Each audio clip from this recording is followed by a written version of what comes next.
Models of teacher education में observation और assessment model है, जिसकी एक टाइप है पीयर कोचिंग।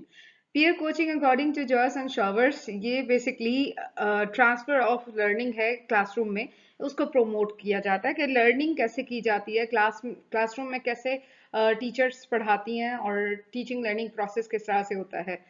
पीयर ऑब्जर्वेशन में टीचर्स एक दूसरे की क्लासेस में विजिट्स करती हैं और वहां पे डाटा कलेक्ट करती हैं कि स्टूडेंट्स कैसे परफॉर्म कर रहे हैं या फिर टीचर्स के बिहेवियर क्या है, और उसके मुताबिक जो फीडबैक है या फॉलो अप है वो कॉन्फ्रेंस में दिया जाता है। फेजेस क्या है एक्टिविटी के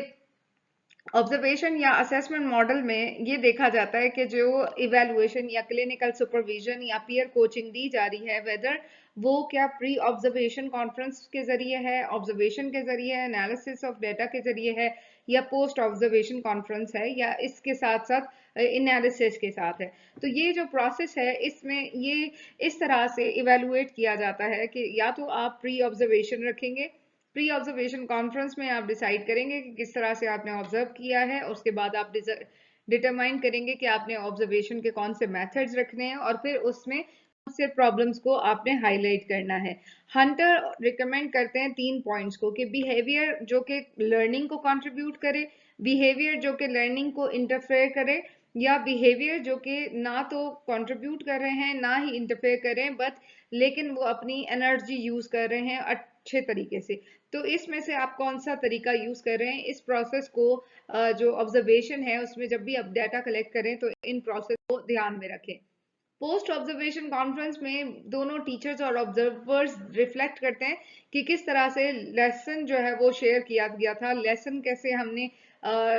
स्टूडेंट्स ने लर्न किया है, उसकी क्या स्ट्रेंथ्स थी। टिपिकली अगर हम इसको देखें तो जो इम्प्रूवमेंट की जरूरत थी वो कौन सी थी, कौन कौन से ऐसे वीक एरियाज थे जो कि टीचर और ऑब्जर्वर को ठीक करने हैं। ऑब्जर्वर भी देख सकती हैं कि मेरे क्या वो ऐसे जो डेफिशिएंसीज थी जिसकी वजह से मैं प्रॉपर तरीके से ऑब्जर्व नहीं करी, और टीचर्स भी ये देख रहे होते हैं कि वो किस तरह से पढ़ा रहे हैं, और उनकी सारी जो गोल्स अचीव करने की जो डिपेंडेंसी होती है वो ये है कि हम किस तरह से स्टूडेंट्स को पढ़ा रहे हैं। तो उसके लिए प्री ऑब्जर्वेशन जो है वो बहुत ज़रूरी होती है। एनालिसिस ऑफ सुपरवाइजरी देखें तो जो कोचिंग प्रोसेस है वो बेसिकली इटसेल्फ बहुत इंपॉर्टेंट है, और इस मॉडल के तहत हम पार्टिसिपेंट्स को अपॉर्चुनिटी प्रोवाइड करते हैं कि हम किस तरह से अपने काम को वैल्यू कर सकते हैं और उस पर जो है वो रिफ्लेक्शन कर सकते हैं। जैसे कि रिफ्लेक्शन 3 तरह की है। Before going to the classroom आपका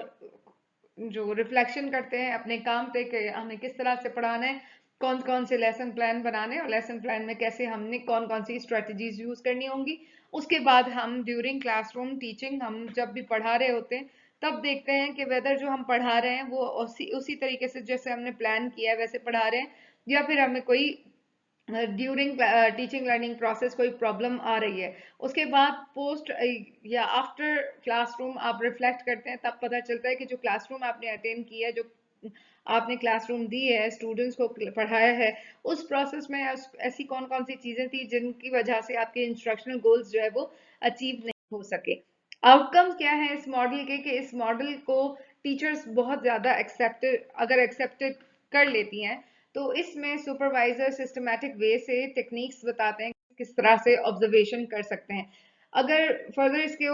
नोट डाउन करें तो ये वो प्रोसेस है जिसमें टीचर्स की प्रोडक्टिविटी और सुपरवाइजर्स की इनडायरेक्ट बिहेवियर की वजह से ये देखा जाता है कि किस तरह से आइडियाज को एक्सेप्ट किया जा सकता है, उनको अप्रिसिएशन दी जा सकती है, प्रेज किया जाता है, इंकरेजमेंट दी जा सकती है, उनसे क्वेश्चन पूछे जा सकते हैं ताकि स्टूडेंट्स जो है वो उनकी स्टडीज जो है वो इफेक्ट ना हो सके। बहुत ज्यादा अगर इंटेंसिव या एक्सपेंसिव स्टडीज अगर हम देखें इसके इम्पैक्ट पे, तो ऑब्जर्वेशनल या असेसमेंट मॉडल जो है वो लर्निंग की बेहतरी के लिए बनाया जाता है। ये आपके काम में और ज्यादा बेहतरी बनाने के लिए बनाया जाता है। अगर हम बाकी ऑथर्स का देखें तो उन्होंने ये कहा है कि जो ट्रेंड सुपरवाइजर्स हैं वो बहुत ज़्यादा हेल्पफुल रहते हैं टीचर्स की इम्प्रूवमेंट के लिए, और टीचर से अपने इंस्ट्रक्शनल बिहेवियर को बेहतर से बेहतर बना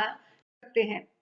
अगर हम इसको डिटेल में देखें तो कुछ ट्रेनिंग सेक्शंस रख सकते हैं जिसमें ऑथर्स ये भी कहते हैं कि आप ट्रेनिंग के जरिए इम्प्रूवमेंट लेकर आ सकते हैं टीचर्स की टीचिंग में, स्टूडेंट की लर्निंग बेहतर हो सकती है। टीचर्स को ट्रेन करें कि किस तरह से अपने इफेक्टिवली जो इंस्ट्रक्शनल प्रैक्टिसेस हैं उनको अडॉप्ट कर सकती हैं,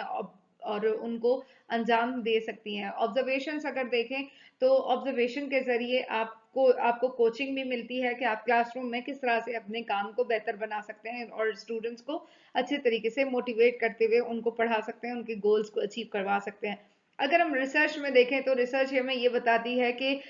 जो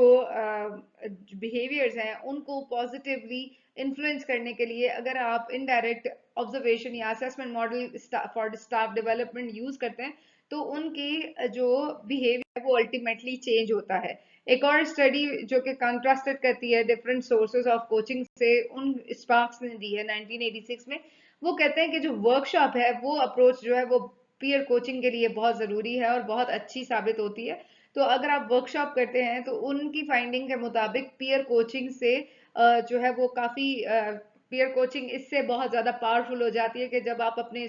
टीचर्स को वर्कशॉप करवाते हैं ताकि उनके वर्कशॉप से उनकी परफॉर्मेंस बेहतर हो सके। वर्कशॉप में बेसिकली वो अपने काम को रिफ्लेक्ट भी करते हैं काम और वहां पे प्रैक्टिस भी करते हैं। फिर रिसर्च ये भी हमें बताती हैं इस ऑब्जर्वेशन मेथड को असेसमेंट मॉडल को स्टाफ डेवलपमेंट के लिए इसलिए भी यूज किया जा सकता है कि एक रीजन ये है कि टीचर्स का पॉजिटिव बिहेवियर डेवलप होता है और इसमें जो है वो लर्निंग जो है वो ऑन गोइंग रहती है और इसमें इस मॉडल के तहत जितने भी आप ट्रेनिंग दे रहे हैं वो स्टूडेंट्स के साथ साथ टीचर्स और स्टूडेंट्स दोनों के लिए बहुत ज्यादा ये फेवरेबल रहती है और हेल्पफुल रहती है। तो ऑब्जर्वेशन या असेसमेंट मॉडल को स्टाफ डेवलपमेंट के लिए बहुत ज्यादा हेल्पफुल रखा गया है और इसको अगर कंसिडर किया जाएगा तो अल्टीमेटली हमारे जो टीचिंग के गोल्स हैं हमारी जो लर्निंग के गोल्स हैं वो इजीली हम अचीव कर सकेंगे और एक इफेक्टिव एजुकेशन सिस्टम को प्रोड्यूस कर सकेंगे।